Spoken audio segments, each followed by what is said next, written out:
चलो let's start. अच्छा, first of all a very good afternoon. Thank you for wishing me back. अच्छा, अब मैं क्या कहना चाह रहा था, सुनिएगा. लास्ट लेक्चर में मैंने आपको बताया कि अपन स्पीड बढ़ाएंगे जिस तरीके से मैंने बढ़ाई. अच्छा, इस लेक्चर में आप बहुत ज़्यादा चीज़ें कवर नहीं करने वाले हो, पर इस लेक्चर में इस चैप्टर का सबसे टफ कंसेप्ट, सबसे क्लासिक कंसेप्ट कवर करने का है. एक पेज भी अगर पूरा पढ़ लिया तो अपन ने वसूल लिया. जल्दी सीख गए तो ये मेरी और आपकी कैपेबिलिटी है. Sure enough. पढ़ना क्या है? पढ़ना है हमने बच्चे कैसे होते हैं उसके बारे में, मतलब ट्रांसफर बच्चों को कैसे होता है उसके बारे में.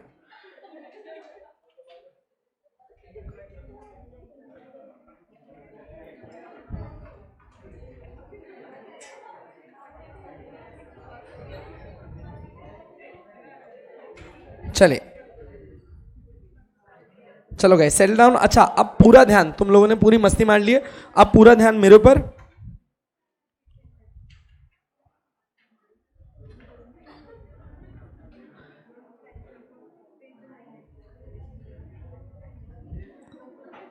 If I am not wrong, हमने अब करना है transfer of benefit of unborn child से शुरू. सही बात है? शांति से सुनना. अब एकदम अपनी चर्चा बंद, सुनो, आराम से खाते रहना और समझना. आप पढ़ने जा रहे हो transfer for the benefit of unborn child. दिमाग, हमने बात करी थी ट्रांसफर ऑफ प्रॉपर्टी एक्ट की, जो कहता था कि ट्रांसफर इंटरवीवोस होना चाहिए. इंटरवीवोस का मतलब होता है दो लिविंग पर्सन के बीच में. If they are not living, transfer नहीं हो सकता. अगर मैं कह रहा हूं ट्रांसफर दो लिविंग पर्सन के बीच में होना चाहिए, और आपका टॉपिक है transfer for benefit of unborn child. Unborn child मतलब या तो जो प्रोसेस में है या फिर जो सोच में है. सही बात है? मैं शादी करूंगा, मैं बहुत सारे बच्चे करूंगा. सत्य है. आइए वापस से. ठीक है, अब मैं क्या कहना चाह रहा था यहां पे, मैं शादी करूंगा, बहुत सारे बच्चे करूंगा. दूर है, लेट है, फ्यूचर में होगा. The child is yet unborn. The question comes down कि क्या हम ये प्रॉपर्टी अनबॉर्न चाइल्ड के लिए ट्रांसफर कर सकते हैं या नहीं. नहीं, बिल्कुल नहीं. आप सबका कहना है नहीं. कितने लोग कहते हैं हाँ कर सकते हो, आपकी प्रॉपर्टी, कुछ भी करो. Anyone, how many of you से कि यस कर सकते हैं? देखिए, आंसर कुछ भी हो सकता है. आप अपने आराम से वल्नरेबिलिटीज, ओके. नहीं, पर सोच और प्रोसेस में फर्क क्या है? The child stage unborn. बात समझिए. आप सामने वाले आदमी की कैपेबिलिटी पे शक नहीं करना. हम ट्रांसफर ऑफ प्रॉपर्टी एक्ट पढ़ रहे हैं. याद रखना, एक बहुत बड़ी कहावत है, अगर आप सोच सकते हैं आप कर सकते हैं. ठीक है, तो अब प्लीज इस क्वेश्चन को थोड़ा सा इन डिटेल डेप्थ समझते हैं जी. बाबा, एनीवन? अच्छा, कितने लोग कहते हैं कि नहीं सर नहीं होगा ट्रांसफर? अच्छा, मतलब बहुत सारे लोग खेल नहीं भी रहे हैं. ठीक है, वेरी गुड. अच्छा, अब एक बात समझनी है, अनबॉर्न चाइल्ड को भी ट्रांसफर किया जा सकता है, पर आप दोनों के जवाब दोनों तरफ से सही है. इसका जवाब कभी हाँ भी है और कभी ना भी है. सोच बीच में नहीं आएगी. बात समझना हम कहना क्या चाह रहे हैं. आप एक अनबॉर्न चाइल्ड के बेनिफिट के लिए ट्रांसफर करो, प्रोवाइडेड उसके आने से पहले किसी को तो इस प्रॉपर्टी को होल्ड करना पड़ेगा. अगर कोई भी बंदा इस प्रॉपर्टी को होल्ड नहीं कर रहा तो ये प्रॉपर्टी एज गुड एज बेनामी प्रॉपर्टी बन जाएगी, जिसकी कोई एग्जिस्टेंस नहीं है, जिसका कोई नाम नहीं है, जिसका कोई ओनर नहीं है. हेंस एक चीज समझनी है, अगर मान लीजिए आज फॉर एन एग्जांपल, मान लीजिए कि विकास सर की एज हो गई है 55, उनके एक बेटे हैं सुपुत्र, और अभी तक और कोई पोता नहीं है. हाउएवर विकास सर चाहते हैं कि प्रॉपर्टी किसको मिले? उनके पोते को मिले. पोता या पोती कुछ भी, ठीक है, general clauses act, man includes women. तो हमारा सवाल क्या है कि क्या विकास सर ये प्रॉपर्टी वहां तक पहुंचा सकते हैं? हमने कहा देखो, अगर आपका पोता या पोती कोई भी एग्जिस्टेंस में होता ना, यूं देते, पर वो भी एग्जिस्टेंस में नहीं है. तो इसके लिए आप क्या कर सकते हो, पहले अपनी प्रॉपर्टी को किसी ऐसे इंसान को ट्रांसफर करो जो जिंदा है. ठीक है, अ लिविंग पर्सन. वो उस प्रॉपर्टी को होल्ड करेगा, बेचेगा नहीं, सिर्फ होल्ड करेगा. किसके लिए होल्ड करेगा? जब तक अनबॉर्न चाइल्ड एक्चुअल में बॉर्न नहीं हो जाता. जिस दिन बच्चा बॉर्न हो गया उस दिन ये प्रॉपर्टी उसको दे देंगे. Sure enough? तो अच्छा, अगर इसी चीज को मैं अब इंग्लिश में बोलूं तो कितनी हजम होती है? A property can be transferred to a unborn child provided till the time that child is born. This property's interest will be held by some living person. ये लाइन सही है कि गलत है? सही है, एकदम सही है। अच्छा, इसी जगह मैं बोलूं that this property can be transferred to the unborn child right now, wrong है। सही बात है, हाँ जी।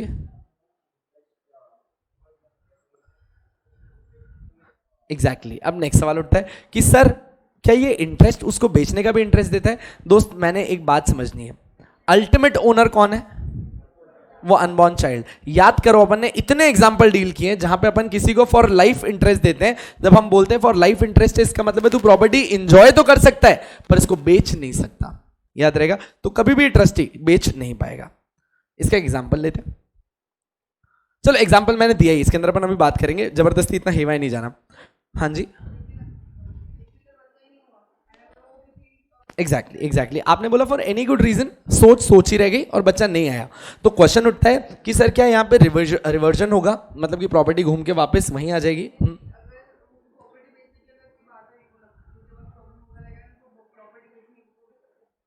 मैं समझा नहीं आपकी बात। विकास सर की प्रॉपर्टी है, let's take it example in Vikas sir, will not make it awkward. Vikas sir की प्रॉपर्टी है, उनको उनके पोते को देनी है, but for any good reason अभी तक पोता एग्जिस्टेंस में नहीं है और विकास सर को पैसों की जरूरत पड़ गई है। This is what you are trying to say. तो हम क्या करें? ना, ओनर नहीं, जरूरत कुबेर को और लक्ष्मी माँ को छोड़ के सबको पैसों की है। वो 100% बेच देगा अगर तुमने उसको ये राइट दिया तो। ठीक है, एकदम बात समझी। और दूसरी बात, ये प्रॉपर्टी हमने उन भैया को बच्चा पैदा करने के मोटिवेशन के लिए नहीं दी है। ठीक है, जो टाइम है आप वैसे ही लीजिए, कोई तकलीफ नहीं है। कहने का मतलब ये है कि सामने वाला जो बंदा था, जो इस प्रॉपर्टी का ओनर था, वो ये प्रॉपर्टी अपने पोते को देना चाहता है और वो उन्हीं को देगा। आपको जरूरत है, आप जाओ, वो आपके पिताजी हैं, भीख मांगो वापस। हाउएवर, अब इस बात को समझना, अगर अनबॉर्न चाइल्ड कभी एग्जिस्टेंस में नहीं आता है, मतलब ये प्रॉपर्टी कभी आगे गई नहीं, जहां थी वहीं रह जाएगी। आपने कहा सर इसका मतलब है कि अगर विकास सर ही नहीं रहे एग्जिस्टेंस में और उधर सामने अनबॉर्न चाइल्ड भी नहीं आया तो प्रॉपर्टी रिवर्ट होके जाएगी कहां? ये प्रॉपर्टी रिवर्ट होके जाएगी विकास सर के पास ही, पर क्योंकि विकास सर एग्जिस्टेंस में नहीं है, तो जैसा हिंदू सक्सेशन एक्ट के हिसाब से उनके घर वाले प्रॉपर्टी पहले बांटते वो अब बांटेंगे, पर प्रॉपर्टी वापस घूम के पहले ही चली जाएगी। डोंट वरी, अभी एग्जांपल लेंगे। आप बहुत आगे चले गए, सिंस इसने क्वेश्चन बहुत आगे का पूछ लिया। अपन अभी के लिए सिर्फ इतना समझ रहे थे कि एक अनबॉर्न चाइल्ड के फेवर में प्रॉपर्टी जा सकती है, प्रोवाइडेड इसको कोई लाइफ इंटरेस्ट होल्ड करे, कोई जिंदा इंसान इसको होल्ड करे। पर अब एक चीज समझना है इसमें जो बहुत इंपॉर्टेंट है, एक अनबॉर्न चाइल्ड को अगर तुम प्रॉपर्टी देना चाहते हो तो उसको सिर्फ एब्सोल्यूट इंटरेस्ट दिया जा सकता है। लाइन वापस कहूंगा, एक अनबॉर्न चाइल्ड को अगर तुम प्रॉपर्टी देना चाहते हो तो उसको सिर्फ तुम एब्सोल्यूट इंटरेस्ट दे सकते हो। मतलब कि तुम ऐसा नहीं बोल सकते कि विकास सर की प्रॉपर्टी है, विकास सर ने कहा मैं जिंदा हूं, मेरी प्रॉपर्टी मेरे पोते को मिले, जो अभी क्या है, अनबॉर्न है। वो कब तक होल्ड करेगा उस प्रॉपर्टी को? जब तक वो जिंदा है, और उसके बाद उसके बच्चे को मिले। हमने कहा सर मतलब आप ये कहना चाह रहे हो आपकी प्रॉपर्टी पहले आपके बेटे को तो देनी नहीं है, देनी है आपके पोते को, उसको भी एब्सोल्युटली नहीं देनी है जीवन भर के लिए, उसके बाद उसके भी बच्चे को देनी है एब्सोल्युटली। तो सर आप क्या कर रहे हो ना, आप इस प्रॉपर्टी के ऊपर गजब तरीके से कंट्रोल एक्सरसाइज कर रहे हो। ये विकास सर की क्लेवरनेस भी हो सकती है, वो इस प्रॉपर्टी पे लाइफ टाइम कंट्रोल और मरने के बाद भी कंट्रोल छोड़ के जा रहे हैं। अरे वो मर भी गए ना, और यहां पे अगर पोता नहीं हुआ तब भी प्रॉपर्टी वापस उसके नाम पे ही पड़ी रहेगी। अरे अगर आगे पोता नहीं हुआ तब भी प्रॉपर्टी यहीं पड़ी रहेगी। हमने कहा सर एक थोड़ा सा ध्यान दो, आप क्या कर रहे हो, आप मरने के बाद भी इस प्रॉपर्टी को कंट्रोल कर रहे हो, ऐसा मत करो। आपको है ना अपने बाद इस प्रॉपर्टी को दूसरी जनरेशन के हाथ में जाने देना पड़ेगा। तो इस चीज को समझो कि अगर आप एक अनबॉर्न चाइल्ड को कोई चीज दे रहे हो ना तो वो एब्सोल्यूट ही होगी। मतलब कि अनबॉर्न चाइल्ड के नाम पे कंडीशनल ट्रांसफर हो ही नहीं सकता, अनबॉर्न चाइल्ड के नाम पे कंडीशनल ट्रांसफर हो ही नहीं सकता। एक एक चीज का लीगल लॉजिक दूंगा, पहले प्रोविजन सुन लो। एक एक चीज का लीगल लॉजिक है, आ जाओ। कहां से आया ना वहां से समझाता हूं। ये सब अंग्रेजों का किया हुआ है, ये इंग्लिश कॉमन लॉ के पैरेलल से। अपन इंग्लिश कॉमन लॉ से डिस्कस करेंगे, पर अभी तक की बात सुनना। Property can be transfer to living person as on the rate of transfer. पहली चीज अपन ने क्या बोली थी, अगर तुमको अनबॉर्न चाइल्ड को कुछ देना है तो पहले ये प्रॉपर्टी किसके पास जाएगी, कोई लिविंग पर्सन के पास जाएगी। अच्छा एक सेकेंड, ये जो लिविंग पर्सन है यही बताना, इसको तुम सेल करने का राइट दोगे क्या? आपने कहा सेल करने का राइट नहीं है इसको सिर्फ प्रॉपर्टी मिलेगी, होल्ड कर, इंजॉय कर। पर कब तक इंजॉय करना? जब तक आपने जिसके नाम पे ये बोला था वो बंदा एग्जिस्टेंस में नहीं आता। मानते हो? Property can be transferred to a living person as on the date of transfer. It means property can not be transfer to unborn child directly. आप डायरेक्टली अनबॉर्न चाइल्ड को प्रॉपर्टी ट्रांसफर नहीं कर सकते। आगे देखना, however property can be transfer to unborn person through medium of trust. Through medium of trust. अगर तुमको unborn child, मैंने इसके टॉपिक की शुरुआत में कहा था इसका जवाब हाँ भी है, इसका जवाब ना भी है। अनबॉर्न चाइल्ड को डायरेक्टली प्रॉपर्टी नहीं मिल सकती, पर अनबॉर्न चाइल्ड को प्रॉपर्टी मिल भी सकती है। कैसे? अगर उस प्रॉपर्टी को पहले तुम ट्रस्ट में रख दो। सर ट्रस्ट मतलब विश्वास, पर विश्वास किस पे करें? ये जो ट्रस्ट है ना, ये विश्वास वाला ट्रस्ट नहीं है। यहां पे ट्रस्ट का मतलब है कि कोई एक इंसान को बीच में मीडिएटर बनाओ। अब ये जो बंदा है ना, उसको इस प्रॉपर्टी का बना दो ट्रस्टी। सर ट्रस्टी कौन होता है? ट्रस्टी एक ऐसा इंसान है जिसका इस प्रॉपर्टी में कोई इंटरेस्ट नहीं है। वो ये प्रॉपर्टी मात्र अपने नाम पे इसलिए होल्ड करके खड़ा है क्योंकि आगे उसको किसी को इसके बेनिफिट देने। आपको कभी अकाउंट्स में डिबेंचर ट्रस्ट पढ़ाया गया होगा? डिबेंचर ट्रस्ट में क्या होता है? आप लोग डिबेंचर्स इशू करते हो और सामने वालों को बोलते हो तुम्हारे लिए सिक्योरिटी रखी है। वो बोलता है कहां रखी है? तुम्हारे पास रखोगे तो शायद तक तुम इसको बेच दोगे। बेटर क्या है, एक इंडिपेंडेंट पर्सन अपॉइंट करो जो ट्रस्टी का काम करेगा। वो कहेगा कि प्रॉपर्टी मैंने होल्ड करके रखी है आप सबके बेनिफिट के लिए। कल अगर डिबेंचर वालों को उनका पैसा दे दिया तो ये प्रॉपर्टी वापस कंपनी को मिल जाएगी। कल अगर डिबेंचर वालों का पैसा तुम खा गए तो ये प्रॉपर्टी बेच के हम उनका पैसा दे देंगे। यही ट्रस्टी का काम होता था, याद हो आपको? अब यहां पे इसने क्या बोला कि property can be transfer to unborn child through a medium of trust. अब देखो इसी के मैंने एग्जैक्ट बैरैक प्रोविजन डाले जिसको थोड़ा सिंप्लीफाई किया। ये एग्जैक्ट प्रोविजन नहीं, छोटा सा चेंज है इसके अंदर, लैंग्वेज थोड़ी सिंपल की है मैंने। देखना, property can be transfer to unborn person if following condition are satisfied. ये एक एक कंडीशन डायरेक्ट तुमको गोली की धाक पे अंदर आएगी। देखो, transfer can not be made directly to unborn person, shoot, no problem. Second, interest of the unborn person must be preceded by a prior interest. Unborn person को मिलने से पहले किसी और ने इसको होल्ड करके रखना है। प्रायर इंटरेस्ट, मेरे बच्चे को ये प्रॉपर्टी मिलेगी, ये मेरे पिताजी की प्रॉपर्टी है, पर अभी तक मुझे बच्चा नहीं हुआ है। इसका मतलब है एक बार के लिए इस प्रॉपर्टी को मैं होल्ड करके रखूंगा। जिस दिन unborn child becomes a child, ये प्रॉपर्टी मैं आगे ट्रांसफर कर दूंगा। श्योर इनफ है? Second point clear? दो कंडीशंस, ये दोनों कंडीशन एग्जाम में लिखनी है अपन ने। अच्छा, एग्जामिनर यूजुअली क्वेश्चन नहीं पूछता है क्योंकि बच्चों को ये बहुत टफ जाता है, ठीक है? बट अगर पेपर का लेवल थोड़ा भी अच्छा करना है, ये सेक्शन बेहतरीन है पूछने के लिए, ठीक है? तो unborn child plus rule against perpetuity जो आज अपन पढ़ने वाले हैं, these are one of the most important topics of your chapter. Going ahead, पहला, transfer can not be made directly to the unborn. अगर करना ही है तो पहले क्या करना होगा? एक प्रायर इंटरेस्ट क्रिएट करना होगा किसी लिविंग पर्सन के लिए। Sure? Third, with the prior interest come, अच्छा देखो, when will the prior interest comes to an end? जब अनबॉर्न चाइल्ड एग्जिस्टेंस में आ गया। when the prior interest comes to an end, the unborn person must be in existence. अगर unborn बच्चा existence में नहीं है और ये बंदा, अब सोचो अपन एक नया केस बना रहे हैं, ये लाइन रीड करो फिर केस बनाता हूं। Must have the interest at the latest when he attains majority. अब बात समझना, ए ने प्रॉपर्टी बी को ट्रांसफर करी है और बी क्या है? एज अ ट्रस्ट इसको होल्ड कर रहा है। बी एज अ ट्रस्ट इसको होल्ड कर रहा है फॉर सम अनबॉर्न चाइल्ड। आराम से सुनना समझना, ए ने प्रॉपर्टी बी को ट्रांसफर करी है एज अ ट्रस्ट, किसके लिए? कोई अनबॉर्न चाइल्ड के लिए। हम कह रहे हैं अगर इसमें पहली लाइन लगाओ तो क्या पहली लाइन एकदम सही है? Transfer can not be made directly to, ये लाइन एकदम सही है। अपन ने डायरेक्ट ट्रांसफर नहीं किया है, जबकि अपन ने पहले किसको ट्रांसफर किया है? बी को ट्रांसफर किया है। Interest of the unborn person must be preceded, preceded मतलब उससे पहले, बाय अ प्रायर इंटरेस्ट। किसी और के पास इंटरेस्ट होना चाहिए, बी के पास है। अब ये थर्ड क्या कह रहा है? When the prior interest comes to an end, इसका इंटरेस्ट जब खत्म होने आ रहा है, इसका इंटरेस्ट कब खत्म होगा? भाई मर रहा है। When the prior interest comes to an end, the unborn person must be in existence. अरे बी मरने वाला है और अनबॉर्न अभी तक एग्जिस्टेंस में नहीं आया है। अनबॉर्न एग्जिस्टेंस में आ नहीं रहा है, प्रायर इंटरेस्ट वाला मरने वाला है, तो प्रॉपर्टी घूम के कहाँ चली जाएगी? वापस से पहले वाले के पास ही चली जाएगी अगर वो एग्जिस्टेंस में नहीं आया है तो। Sure enough? आ जाओ, when the prior interest comes to an end, the unborn person must be in existence and he must have the interest at the latest. अच्छा, उसको इस प्रॉपर्टी की ओनरशिप कब मिल जाएगी? जैसे ही वो क्या हो जाएगा, मेजर हो जाएगा. अब 2 साल का बच्चा पेपर पे साइन तो नहीं करेगा ना, उसकी मेजॉरिटी तक तो वेट करोगे. मालिक वही है, पर वो बेच कब पाएगा? जब वो मेजॉरिटी अटेन कर ले. Let's do this again. सबसे पहली चीज क्या जरूरी थी? Transfer can not be directly made to an unborn child. क्या होना चाहिए? Preceded by a prior interest. Third, कौन से सर आ रहे हैं? वो मूल दो 40 मिनट्स में आ जाए. Coming back. Third, when the prior interest comes to an end, the unborn person must be there into existence, वरना प्रॉपर्टी उल्टी चली जाएगी. श्योर?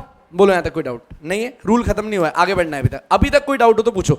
इससे बाहर मत जाना. इससे रिलेटेड कोई डाउट हो तो पूछो. भी नहीं? आ जाओ. क्या मैंने एक चीज बोल, अच्छा कंडीशनल ओनरशिप दे सकते हैं क्या? नहीं. कौन सी ओनरशिप देनी है? Absolute. The unborn person must be exclusive owner of whole of the property. अगर तुमने उसको होल प्रॉपर्टी का ओनर नहीं बनाया, ये ट्रांसफर ही पूरा गलत है. या तो वो पूरा मालिक बनेगा या वो नहीं बनेगा. There is nothing called a conditional transfer to unborn child. Sure enough? देख लें चारों चीजें. हाँ जी बेटे, बोलो बोलो बोलो. आंदे आंदे. हाँ रे.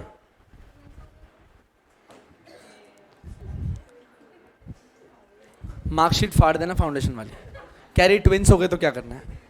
अनबॉर्न चाइल्ड्स तो लिखा नहीं है बेटा. Okay, let's see. ये ए है, ये बी है. दोनों के बीच में गुफ्तगू हुई. अनबॉर्न चाइल्ड आने की उम्मीद है.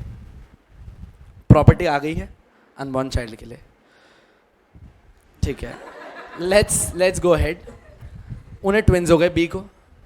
पर एक बात समझनी है, ट्विंस में से आएगा तो पहले कोई एक बार, फिर दूसरा. The first born is the child coming into existence and the property is gone. तो मुकाबला इन दोनों के बीच है. Sure enough? चलो आ जाओ. चले आ जाए. ठीक है, आ जाए प्लीज. अनबॉर्न चाइल्ड को अनबॉर्न रहने दे और आप उन हरकतों से बाहर आए. अब ये एग्जाम्पल, अच्छा अब देखो, इस एग्जाम्पल में कोई ट्विस्ट एंड प्लॉट है. आपने मेरे को इस एग्जाम्पल का आंसर देना है. आंसर आप रीड नहीं करोगे. ठीक है, देखो इतनी ऑनेस्टी आप रखना. आजा हरीश चल. A transfers property of which he is the owner. A property का ओनर है. उसने प्रॉपर्टी ट्रांसफर की किसको?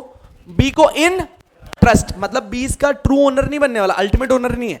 विश्वास पात्र पे कुछ बेनिफिट के लिए इसको बोला कि तू प्रॉपर्टी होल्ड कर. अब देखना ए ने क्या बोला आगे.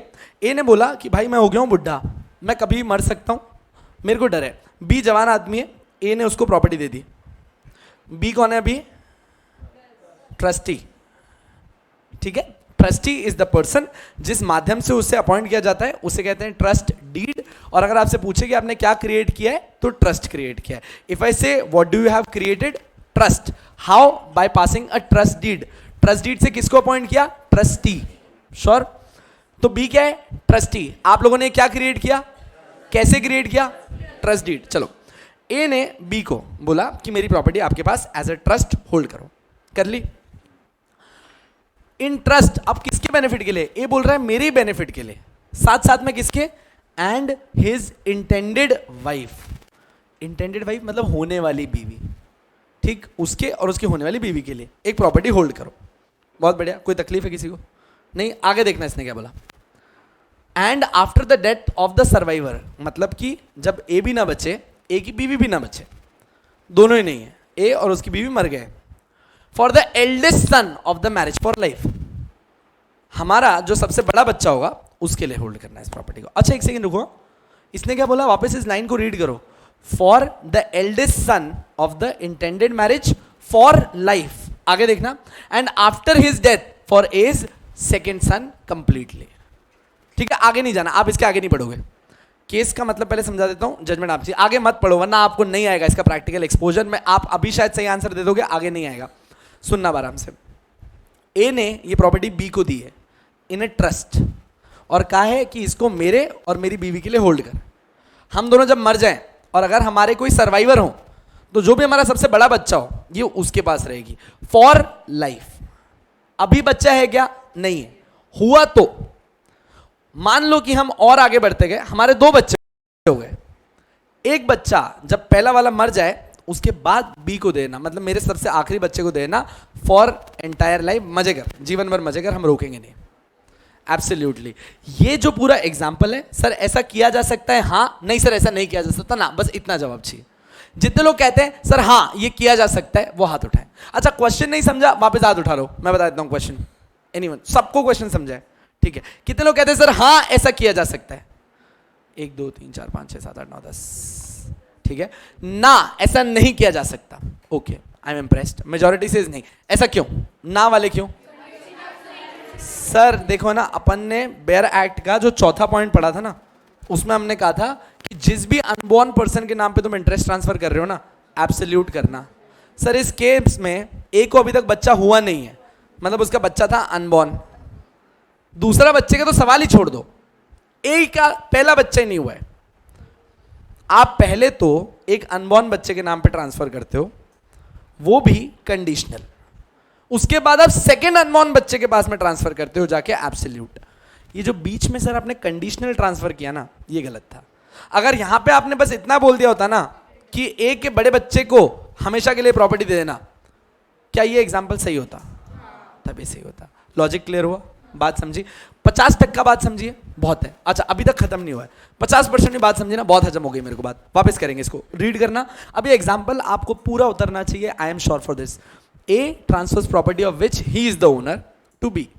ए ने अपनी प्रॉपर्टी बी को ट्रांसफर की है in trust for A and his intended wife successively for their lives. पहले ए और उसकी बीवी मजे लेंगे उस प्रॉपर्टी के। After the death of the survivor, अच्छा सर्वाइवर क्यों वर्ड यूज किया मैंने समझना। ए और बी दोनों जिंदा हैं, यहां सर्वाइवर की बात ही नहीं है। ए मर गया, अब सर्वाइव कौन कर रहा है? उसकी वाइफ सर्वाइव कर रही है, इसीलिए उन लोगों ने बोला फॉर द सर्वाइवर्स। पहले तो उसकी वाइफ और वो ही इस प्रॉपर्टी को एंजॉय करेंगे। जब ये दोनों ही नहीं रहे तब ये प्रॉपर्टी किसको देना? For the eldest son of the होने वाली शादी, इंटेंडेड मैरिज, जो हमारा सबसे बड़ा। अच्छा और आगे क्या लिख दिया इन लोगों ने? For life. दोस्त जब कभी भी मैं लिख दूं ना फॉर लाइफ, इसका मतलब है कंडीशनल है। क्यों कंडीशनल है? खुला बोल रहे हो, जब तक जिंदा है तब तक ही प्रॉपर्टी तेरी है, इसका मतलब तू बेच ही नहीं सकता प्रॉपर्टी। फॉर लाइफ, एंड देखना आगे, and after his death for as second son. The interest so created for the benefit of the eldest son does not take effect because it does not extend to the whole of A's remaining interest in the property. ये जो interest आपने create किया ये effect ही नहीं लेगा। क्यों? क्योंकि अगर उसको इसको इंटरेस्ट दिलवाना था तो ए के बड़े बच्चे को ही एब्सोल्युटली पूरी प्रॉपर्टी के ऊपर अधिकार देना होता, तभी चलेगा, वरना ये ट्रांसफर ही गलत था। ये पूरा एग्रीमेंट फ्लॉड है। हाँ जी, Jatin you wanted to ask something? नहीं? किसी का और कोई क्वेश्चन नहीं है क्या? अब एक बार मैं वापस से रिविजन करवा दूं आपका। चलते हैं वापस से। अपन लोग पढ़ रहे थे सेक्शन 13। सेक्शन 13 क्या था? Transfer for the benefit of an unborn child. Unborn child means a child which is yet to come into existence. क्या डायरेक्टली अनबॉर्न चाइल्ड को ट्रांसफर किया जा सकता है? The answer is no. First thing, through side. Second, क्या हम लोग indirectly transfer कर सकते हैं by creating a prior interest? Yes. Main चीज, अगर प्रायर इंटरेस्ट क्रिएट किया जिसके नाम पे वो ही मर गया और अनबॉर्न चाइल्ड नहीं आ रहा तो वापस चली जाएगी प्रॉपर्टी। अच्छा एक सेकंड, अनबॉर्न चाइल्ड आ गया एग्जिस्टेंस में, पर उसको प्रॉपर्टी का कंट्रोल कब मिलेगा? जब वो मेजॉरिटी अटेन करता है। Last, conditional transfer unborn child के लिए हो सकता है क्या? नहीं, सिर्फ और सिर्फ एब्सोल्यूट ट्रांसफर्स। चलो, ये आपका सेक्शन 13 का आधा पार्ट हुआ है। पर अब है ना, यहां से मुझे पता नहीं क्यों ना एक अजीब सी घबराहट सी हो रही है। सोच के देखना इस बात को। आज ए ओनर था, इस भाई साहब ने इस प्रॉपर्टी को किसी को दिया कि ये प्रॉपर्टी एक अनबॉर्न चाइल्ड को दे देना, एक अनबॉर्न चाइल्ड को देना। हमने कहा कि आप देख रहे हो उस बंदे का कंट्रोल, वो मरने के बाद भी इस प्रॉपर्टी को कंट्रोल कर रहा है। वो मरने के बाद भी इस प्रॉपर्टी को कंट्रोल कर रहा है। क्यों? ये तो आज नहीं रहा, तब भी इसी के डायरेक्शन पे भी प्रॉपर्टी होल्ड करके बैठा है, बेच नहीं सकता, रुकना है। उसके बाद भाई साहब अनबॉर्न चाइल्ड आएगा एग्जिस्टेंस में, वो भी मेजॉरिटी तक रुके, मेजॉरिटी हो तब प्रॉपर्टी बेचेंगे। मतलब तुम्हारे जाने के बाद भी तुम प्रॉपर्टी इतनी कंट्रोल कर रहे हो। इसको कहते हैं परपीचुइटी। इसको क्या कहते हैं? परपीचुइटी। परपीचुइटी हो रहा है, आपका कंट्रोल चलता जा रहा है, चलता जा रहा है, चलता जा रहा है, परपीचुइटी है। एक एग्जांपल ले लेना, एक कंपनी क्या अपने नाम पे प्रॉपर्टी होल्ड कर सकती है? कब तक? सर कंपनी का तो लाइफ ही अनडिफाइंड है यार, कितना भी जी सकती है, आर्टिफिशियल पर्सन है, परपीचुटी में होल्ड कर रही है, इसीलिए उसका फीचर है परपीचुअल सक्सेशन, इसीलिए तो परपीचुटी कहते हो। इंग्लिश कॉमन लॉ 1800s में रियलाइज कर गया था कि ये बहुत बड़ा फ्लॉ है, और इनका कहना था कि सर देखो कहीं तो परपीचुटी को रोकना पड़ेगा। सर ऐसा क्यों करना पड़ेगा? ये इंग्लिश लोगों का कहना था कि सर ये इसलिए करना पड़ेगा क्योंकि आने वाली जो सब्सिक्वेंट जनरेशंस हैं वो तो इन प्रॉपर्टी को एंजॉय नहीं कर पाएंगी ना, उनके पास राइट टू सेल है ना बाय है, प्रॉपर्ली एंजॉय नहीं करने दे रहे हो, और आप मर चुके हो ना, मरने के बाद भी प्रॉपर्टी के ऊपर छाती लेके बैठे हो, आप जाओ आप गए, तो रूल अगेंस्ट परपीचुटी। अच्छा मैं उनकी बात बता रहा हूँ, ये अपने इंडियन लॉ में नहीं है, जो मैं लाइन कहने जा रहा हूँ अभी, उनका कहना है कि एक बंदा जब जीवित है तब प्रॉपर्टी पे पूरा कंट्रोल रखे, डेथ हो जाए उसके बाद भी 21 साल और प्रॉपर्टी के ऊपर कंट्रोल रखे, पर 21 साल से ज्यादा वो कंट्रोल नहीं रखेगा। सर ये इन्होंने 21 साल क्यों बोला? क्योंकि हम मानते हैं कि एक बंदे को अगर उसके साथ कोई गार्डियन है तो मेजर होने में 21 साल लगते हैं। अगर आप एक चाइल्ड हैं जिनके साथ गार्डियन है तो आपकी मेजॉरिटी 21 की उम्र पे होती है, और अगर गार्डियन नहीं है तो आपकी मेजॉरिटी 18 पे होती है।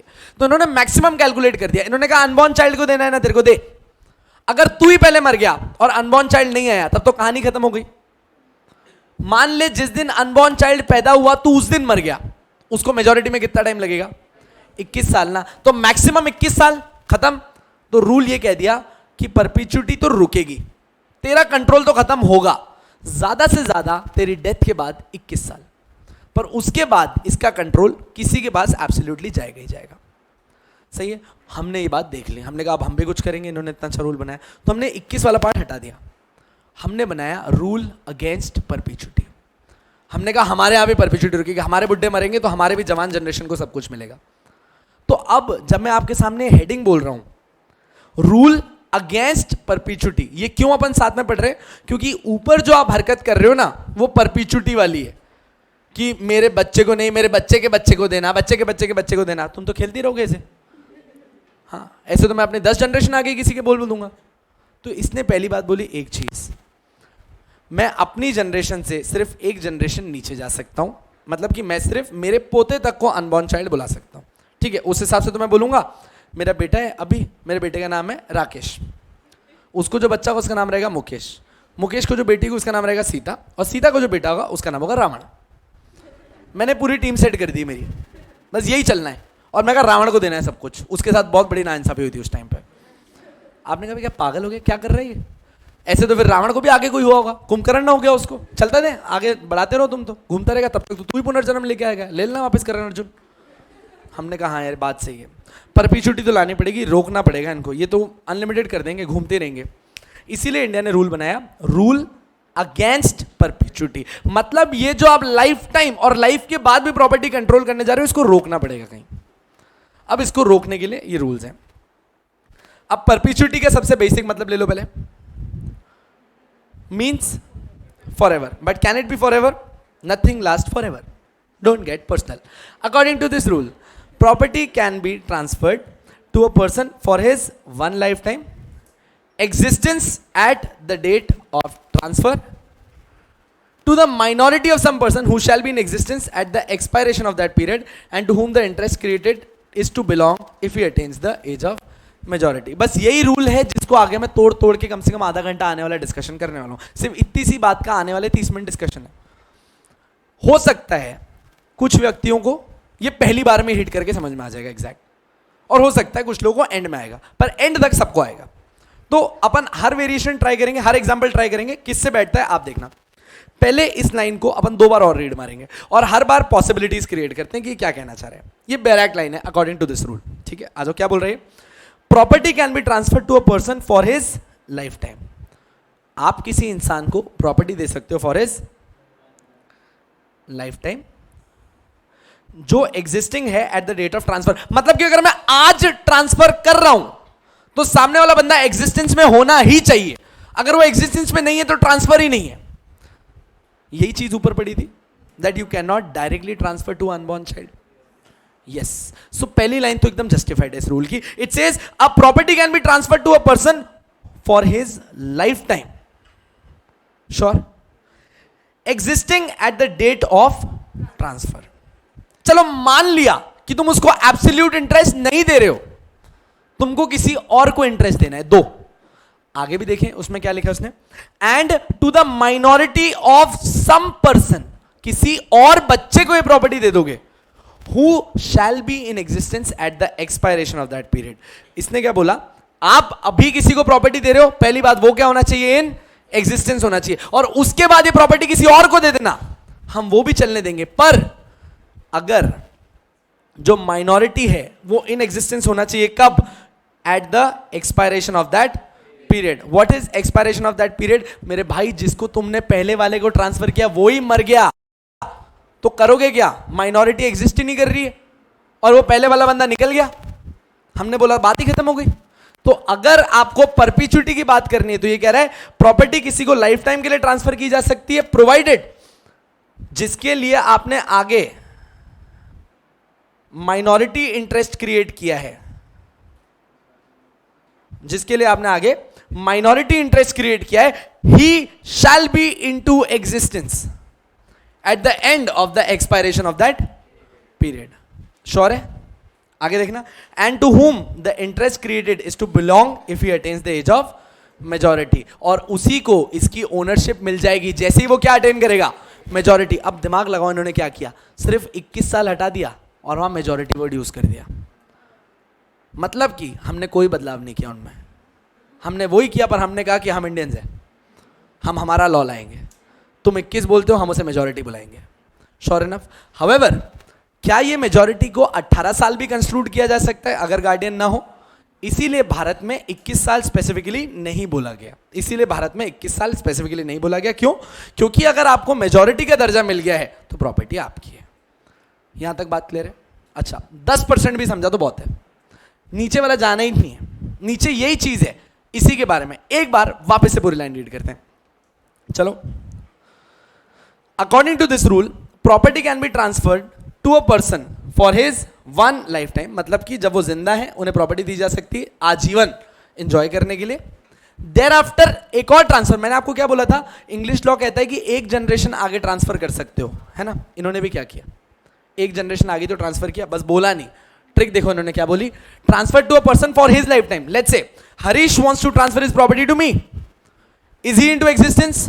वो एग्जिस्टेंस में, क्या मैं एग्जिस्टेंस में हूं? हम एग्जिस्टेंस, मतलब हम तो एक ही जनरेशन है, हम तो आगे बढ़े ही नहीं, वो भी जिंदा मैं भी जिंदा, मरेंगे भी सेम टाइम पे, मतलब same time in the sense same generation में, ठीक है? तो ये तो हम एक ही लेवल के हो गए। He transferred a property to me, property can be transferred to person for his one lifetime existence at the date of transfer and to the minority of some person। minority मतलब कोई नया आने वाले इंसान के लिए ट्रांसफर किया जा सकता है। एक सेकेंड, नया आने वाला इंसान है मतलब मैं कह सकता हूं नेक्स्ट जनरेशन, ये आपकी नेक्स्ट जनरेशन है। इंग्लिश लॉ ने भी तो यही कहा था, हमने कहा बस हम जनरेशन वर्ड यूज नहीं करेंगे बिकॉज हम अलग बता रहे हैं, ठीक है? जबकि कोई फर्क नहीं है। तो आज तक बहुत सारे लोग कहते हैं कि सर परपीचुइटी का रूल नहीं समझ आया। क्यों? क्योंकि उसको समझने के लिए इंग्लिश लॉ समझना जरूरी था। ये इंग्लिश लोगों का कहा हुआ है, अपन ने इसको बस यहां पे हिंदी में चेंज किया है। Sure enough? आ जाए वापस से, to the minority of some person. पर एक सेकेंड, अगर इसने मेरे को ये प्रॉपर्टी दी है और ये कंप्लीटली मेरी प्रॉपर्टी नहीं है, ये किसी और को मिलने वाली है, क्या यहां पे मेरे मरने से पहले उस माइनॉरिटी को एग्जिस्टेंस में आना जरूरी है? यस। आगे बढ़ो, उसने क्या बोला, a person for his one lifetime existing at the date of transfer and to the minority of some person and to the minority of some person who shall be into existence at the expiration of the date। मतलब मेरे जाने से पहले वो आना चाहिए। यहां तक कोई डाउट नहीं? और उसको एब्सोल्यूट ओनरशिप कब मिल जाएगी? मेजॉरिटी होती है। 20 से 30% तक दिमाग में सेट है। Elements of rule against perpetuity. अब बस उसी चीज को पॉइंट में ब्रेक किया है और अच्छे एग्जांपल्स के साथ, और आपको समझेगा short short. Property can be transferred to different living person for their successive lives before property is transferred to unborn person। अब बात समझो, रूल समझना, 10 बार रूल समझना।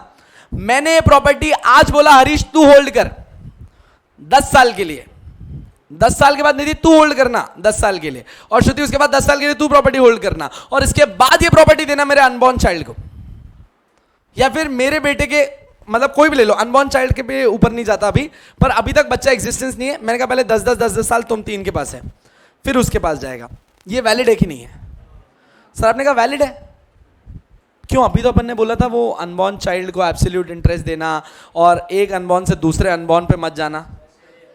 सर आपने कहा था पहली बात कि एक अनबॉर्न से दूसरे अनबॉर्न पे मत जाना, एक लिविंग से दूसरे लिविंग पे जाने के लिए कहीं नहीं रोका गया है। मैं 3 लोगों को ट्रांसफर कर रहा हूं पर तीनों लिविंग है, तीनों मेरी जनरेशन के, we all are of the same generation, ठीक है? बात समझनी है, इस ढूंढ को और इस लाइन को वापस पढ़ना। Property can be transferred to different living person. Nidhi is alive, Harish alive, Shruti alive. Property can be transferred to different living person for their successive lives before property is transferred to unborn person. मतलब unborn सिर्फ एक ही हो सकता है, living में जितना खेलना है खेलो, हमको कोई आपत्ति नहीं है। Transfer must be absolute, already ऊपर पढ़ के आए थे, अनबॉर्न पर्सन को ट्रांसफर एब्सोल्यूट ही किया जाएगा, conditional transfer is no transfer, ठीक है? वापस से perpetuity and rule against perpetuity 40% तक आ गया थोड़ा दिमाग में सेट। अब इस एग्जांपल के साथ अपन इसकी हर पॉसिबिलिटी खत्म कर देते हैं। लेट्स सी, ए ट्रांसफर्स, अच्छा आराम से देखना, रूल समझना, आंसर मत पढ़ना, जहां रोको रुक जाना, दिमाग लगाना चालू करना।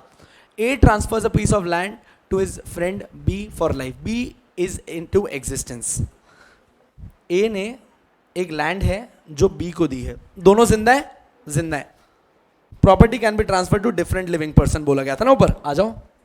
For life and afterward to his friend C, friend है मतलब जिंदा है। बी के मरने के बाद प्रॉपर्टी जाएगी सी, दोनों जिंदा है, बी भी जिंदा है, सी भी जिंदा है। For life and then to his friend D for life, चौथा भी जिंदा है।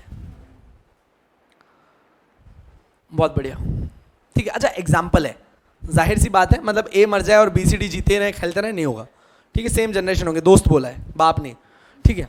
For life and then to the son that may be born to B. अब बात समझ जिसने के बोला, ए ने प्रॉपर्टी दी है बी को कि एंजॉय कर, तेरे मरने के बाद सी को एंजॉय कर, इसके मरने के बाद डी को एंजॉय कर, और डी के मरने के बाद ये प्रॉपर्टी कहां जाएगी? Son of B. अगर बी को कोई बेटा हुआ होगा तो इसके पास, अभी तक खत्म नहीं हुआ एग्जाम्पल, आगे बढ़ेगा। फॉर हिज सन्स लाइफ, और बी इस प्रॉपर्टी को सिर्फ कब तक, बी मतलब बी का जो बच्चा है सन, ये कितने दिन इस प्रॉपर्टी को होल्ड करेगा? ओनली फॉर लाइफ, मतलब इसको भी कंडीशनल नहीं है।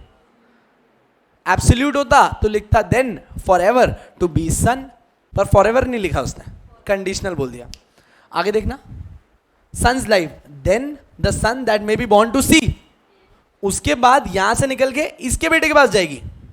वाह, जाहिर सी बात है, इसके बाद कहां जाएगी? Then ultimately to the son that may be born to D forever. मतलब क्या हुआ? अब बस आगे नहीं जाना, इसके नीचे नहीं देखना, केस समझा? ए ने पहले प्रॉपर्टी दी बी को, बी से प्रॉपर्टी जाएगी सी को, सी से प्रॉपर्टी जाएगी डी को। देख रहे हो ए का कमांड, बी सी डी हर जगह घुमा रहा है आराम से। डी से प्रॉपर्टी निकल के वापस आएगी बी के बेटे के पास, फिर सी के बेटे के पास, फिर डी के बेटे के पास, हमेशा के लिए। आपने देखा कितनी परपीचुटी क्रिएट कर दी भाई ने। हमने कहा भाई कम से कम 100-150 साल चलेगा तेरा, तेरे जाने के बाद भी, सही है, जो तेरे ऑर्डर पे ही चल रहा है। क्या बोलते हो, कहां तक का ट्रांसफर सही लग रहा है, कहां से गलत लग रहा है? सर ये ए से बी को गया सही है, बी से सी को गया सही है, सी से डी को गया सही है। अगर डी से उसके बी के बच्चे को एब्सोल्यूट दे दिया होता तो हमें सही चलता, पर उसके अलावा हम कहीं चीज पे रेडी नहीं है होने के लिए, ठीक है? आ जाए एक बार रीड करते हैं, देखें आपका जवाब कहां तक सही है, पहले वो देख लेते हैं। In case of such disposition of land B cannot alienate the property. क्या ये लाइन सही है? इस एग्जाम्पल में बी का एलिनेट का मतलब होता है सेल, एलिनेट के ऊपर लिख लो सेल, आराम से लेना, एकदम slowly. In case of such disposition, ये जो केस में आया, आप बेचने की बात कर रहे हो, B cannot alienate the property. सही बात है, क्यों? क्योंकि ए ने पहले ही बोल दिया कि प्रॉपर्टी किसके पास जाएगी? आगे सी के पास। Because he has only a life interest there. Life मतलब जब तक तू जिंदा है तब तक ही, एब्सोल्यूट इंटरेस्ट नहीं है। कोई डाउट यहां तक? नहीं, आगे बढ़ते। फॉर द सेम रीजन सी और डी भी इस प्रॉपर्टी को नहीं बेच सकते, क्योंकि ए ने बोला था पहले बी एंजॉय करेगा, फिर सी, फिर डी, और डी भी नहीं बेच सकता क्योंकि डी को हमने बोला था ये प्रॉपर्टी कहां जाएगी? बी के बेटे के पास जाएगी। तो मतलब ना बी इस प्रॉपर्टी को बेच सकता है, ना सी इस प्रॉपर्टी को बेच सकता है, ना डी इस प्रॉपर्टी को बेच सकता है। हमने कहा वाह, आप कब के चले गए, पर ये प्रॉपर्टी आपके नैनो नक्श पे ही चल रही है, कोई और इसे अपने हिसाब से बाय सेल नहीं कर पा रहा। When the property finally vested in the son, अब बात समझना, ये प्रॉपर्टी कब बेचने वाली कंडीशन में आएगी? जब ये डी के बच्चे को मिल जाएगी। ए से गई बी को, बी से गई सी को, सी से गई डी को, डी से गई बी के बच्चे को, बी से बच्चे से सी के बच्चे और सी के बच्चे से डी के बच्चे को। हमने कहा हलवा है क्या? मतलब यही करने बैठे हम। देखो, when the property finally vested in D's son, only he will be entitled to alienate the property. हमने कहा वाह, हो गया काम। अब नीचे लाइन पढ़ो, this would certainly be a restraint. restraint मतलब रोकना। ये तो ए ने क्लेवरली प्रॉपर्टी की एलिनेशन पे ही खत्म कर दिया। प्रॉपर्टी का सबसे बेसिक एलिमेंट होता है that it is transferable, hence आप पढ़ रहे हो ट्रांसफर ऑफ प्रॉपर्टी एक्ट। इसने तो पूरी ट्रांसफर ही उड़ा दी। This would certainly be a restraint on free alienation of the piece of land for a considerably long period. अंग्रेजों ने क्या कहा था तेरे मरने के बाद? 21 साल पर। हमने कहा हम अंग्रेज नहीं है, हमने 21 हटा दिया। हमने कहा ये बहुत लॉन्ग पीरियड हो रहा है, इतना नहीं चलेगा। This section lays down that one can tie up the property and stop its free alienation only for one generation. इन्होंने 21 हटाया, इन्होंने कहा ज्यादा से ज्यादा तो इसको कितना रोक सकता है? एक जनरेशन तक। विकास सर अपने बच्चे को बोल सकते हैं कि मैं तेरे बेटे के लिए इस प्रॉपर्टी को रोक सकता हूं, बस। उसके बाद ये प्रॉपर्टी गई, एक जनरेशन से आगे नहीं। वहां पे देखो तुमने 4 जनरेशन घुमा दी। ए बी सी डी तो ठीक था, फिर बी का बच्चा, फिर सी, फिर डी, कितनी जनरेशन? ऐसे चलते ही रहेगा। ठीक है, आ जाए। This section lays down that one can tie up a property and stop its free alienation only for one generation because all friends of A, अच्छा A के जो दोस्त है B C D, ये सब आसपास ही मरेंगे। All friends of A now living must die within the same time, मतलब 2-4 ऊपर नीचे, पर जाना सबने आसपास ही है। अब देखो यहां तक को अपन कहते हैं द रूल अगेंस्ट परपेचुइटी, कि आप लोग सिर्फ एक जनरेशन आगे तक ही ट्रांसफर कर सकते हो, जीवन भर आगे आगे आगे आगे आगे बढ़ाते नहीं रहोगे सदियों तक। ठीक है, एकदम श्योर? बोलो रूल अगेंस्ट परपेचुइटी कितना क्लियर? शॉर्ट पूरा क्लियर, कोई डाउट नहीं है? बोलो पक्का? एक सेकंड रुकना है बेटा, बाहर है सर? जी सर, ऐसे ऐसे मत करो यार। अच्छा ऐसे क्या? बस 2 मिनट में छोड़ देता हूं, 2 मिनट में बस सर। आ जाइए, बोलो भाई रूल अगेंस्ट परपेचुइटी सेक्शन 13 खत्म हुआ पूरा का पूरा। मैं कह रहा हूं अगर एग्जाम को टफ बनना है तो इससे बेहतर क्वेश्चन ही नहीं हो सकता। तुमको चाहिए जिगर जान, जिससे जोर लगा लेना। रूल ऑफ परपेचुइटी किसी को बोल दो तुमको क्लियर करके दिखा दे, नहीं बता पाएगा। जनरेशन वनरेशन कुछ लॉजिक ही नहीं बैठता इसका। वापस एक बार रिपीट कर देते, सेक्शन 13 से लेके अनबॉर्न चाइल्ड का। वापस सेक्शन 13 कहता है कि क्या एक ट्रांसफर डायरेक्टली अनबॉर्न चाइल्ड को हो सकता है? नहीं हो सकता। प्रायर इंटरेस्ट क्रिएट कर सकते हैं। कितनी जनरेशन आगे जा सकते हो? सिर्फ एक। अभी जो मैंने किया ना, मैंने दोनों चीजें क्लब कर दी और तुम आराम से आंसर कर पाए। इसी को कहते हैं transfer for the benefit of an unborn child, However, following the rules against perpetuity. ये एक लाइन समझाने के लिए आपको पूरा सेक्शन 13 समझना जरूरी था। अब ये क्वेश्चन पूछेंगे कैसे? ये कहेंगे rule against perpetuity holds no good in India. Comment. अब आप लोग जाओगे इसको जस्टिफाई करने, जस्टिफाई नहीं करना है आपको, इस लाइन को गलत बोलना है, बोलना है नहीं रूल अगेंस्ट परपेचुइटी इंडिया में है। कहां पे है? सेक्शन 13 के अंदर है, जो सिर्फ बोलता है कि एक जनरेशन आगे तक ट्रांसफर करो, इसके बाद राइट आपके हाथ से निकल जाएंगे और उस बच्चे को मिल जाएंगे। इसीलिए सेक्शन 13 कहता है कि ट्रांसफर एब्सोल्यूट होना चाहिए, कंडीशनल नहीं। लॉजिक समझो, क्यों हमने कंडीशनल ट्रांसफर नहीं करने दिया? वरना परपेचुइटी चलती रहेगी चलती रहेगी चलती रहेगी। रोकने के लिए जरूरी है कि आप लोग एब्सोल्यूट ट्रांसफर करवा के लेके आओ।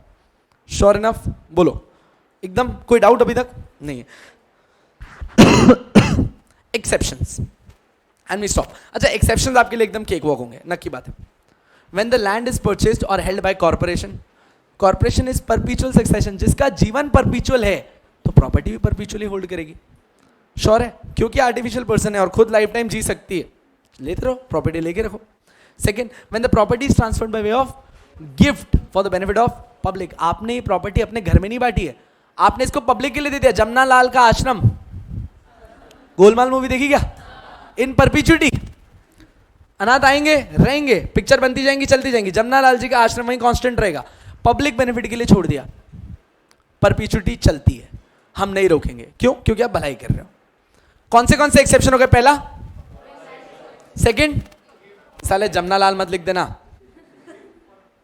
As a gift for the benefit of public. Third, personal agreement, अब ये पर्सनल एग्रीमेंट में कल मेरे को थोड़े से एग्जांपल सेट करने हैं, क्योंकि इसको मैं 2 मिनट में जस्टिफाई नहीं कर सकता। एक खाली छोड़ दो, पर्सनल एग्रीमेंट पर कल आते हैं। Fourth, agreement for lease. अच्छा, लीज कितने भी टाइम हो सकती है। क्यों दोस्त? लीज मतलब एक ओनर का आपको राइट देना प्रॉपर्टी यूज करने का, वो लीज पे दे रहा है। अब बात समझो, लीज आप बोलते हो 100 साल की लीज होती है, फिर रिन्यू करते हैं, 100 साल की लीज होती है, रिन्यू करते हैं। सो ये जो पूरे रूल थे ये लीज के ऊपर एप्लीकेबल नहीं है, ये सिर्फ ट्रांसफर के ऊपर थे। लीज में तो प्रॉपर्टी ट्रांसफर होती नहीं है, लीज में तो सिर्फ प्रॉपर्टी का पोजेशन ट्रांसफर होता है। मैं अगर एक लीज कर रहा हूं तो ये मेरी प्रॉपर्टी है, मैं इसका मालिक हूं। ट्रांसफर कहां किया? सिर्फ पोजेशन दिया। तो इसीलिए उसने बोला agreement for परपीचुअल lease completely allowed. Sir परपीचुअल lease कहां होती होगी? आप जो गवर्नमेंट की सोसाइटीज देख रहे हो, सब देख रहे हो, या फिर आप जो जनरल मुंबई के अंदर सोसाइटीज देखते हो, वो जो गवर्नमेंट प्लॉट्स हैं, गवर्नमेंट एंड बिल्डर्स को परपीचुअल लीज पे दे देती है कि आप इस पे बनाओ। हाउएवर आपको हमको प्रॉपर्टी के ऊपर लीज पे करनी होगी एवरी 100 ईयर्स। एवरी 100 ईयर्स आप बार बार पेमेंट करते रहिए। इसको परपीचुअल लीज कहते हैं, जो कंप्लीटली अलाउड है। एग्जाम्पल और देता हूँ, नवीपेट एरिया, नवीपेट में जो बाहर की तरफ फ्रंट में आप जो सारी शॉप्स देख रहे हो ना, उसमें कोई भी शॉप का ओनर नहीं है, सारी प्रॉपर्टीज लीज पे है। ये लीज पे कहां से आ रही है? इनके पीछे की तरफ एक कॉलेज, सामने कॉलेज है भारतीय विद्यापीठ भवन, वो भवन से ये सारी लीज की प्रॉपर्टीज हैं जिनको दिया गया है, और वो लोग उस खाली यूज कर रहे हैं लीज पे लेकर। अब उनको वो प्रॉपर्टीज है ना कौड़े के नाम पे लीज पे मिली, एकदम कौड़ियों के नाम पे लीज, क्योंकि पहले की लीज की हुई है। अब इन लोगों ने केस किया कि हमको वापस चाहिए, पर परपीचुअल लीज है, तो अभी तक वापस नहीं गई है ये, और आराम से प्रॉपर्टी होल्ड करके बैठे। बहुत क्लासिक केस है और अपन इस पर कल डिस्कस करेंगे। ये 4 हैं एक्सेप्शंस। वापस ये चारों एक्सेप्शंस देख लो। पहला, कॉर्पोरेशन परपीचुअल सक्सेशन है, प्रॉपर्टी परपीचुअली होल्ड करो। Second, gift for the benefit of public. Third, personal agreement, कल डिस्कस करेंगे इसके ऊपर। एंड लास्ट है एग्रीमेंट फॉर परपीचुअल लीज। श्योर है? बोलो कोई डाउट? सेक्शन 13 एकदम शॉर्ट क्लियर है ना? एग्जाम पर्सपेक्टिव सबसे इंपॉर्टेंट है, सबसे इंपॉर्टेंट, मार्क करके रखना है इसको एकदम। कल से चैप्टर एकदम टाइम पास चलेगा। देखो ये आपको ऑलरेडी आता है, कंडीशन प्रेसिडेंट, कंडीशन सब्सिक्वेंट, याद है क्या? ये सब एकदम आपके लिए केक वॉक है यहाँ से यहाँ तक। अपन कल से आ जाएंगे इस चैप्टर के नेक्स्ट सबसे बड़ी चीज पे, द डॉक्ट्रिन्स अंडर टोपा। अगर आपके पेपर को टफ होना है तो यहाँ से 10 नंबर एक्सपेक्ट कर लेना, मतलब इस चैप्टर में से 10 नंबर। पेपर बहुत सिंपल हुआ तो एक ही क्वेश्चन आएगा, पर इस चैप्टर में से हमेशा ट्रिकी क्वेश्चन ही आता है, सिंपल क्वेश्चन नहीं आता। श्योर? चलिए, लेक्चर में आपका बैठने के लिए बहुत बहुत धन्यवाद। कल मिलते हैं फिर से। जय हिंद, जय महाराष्ट्र।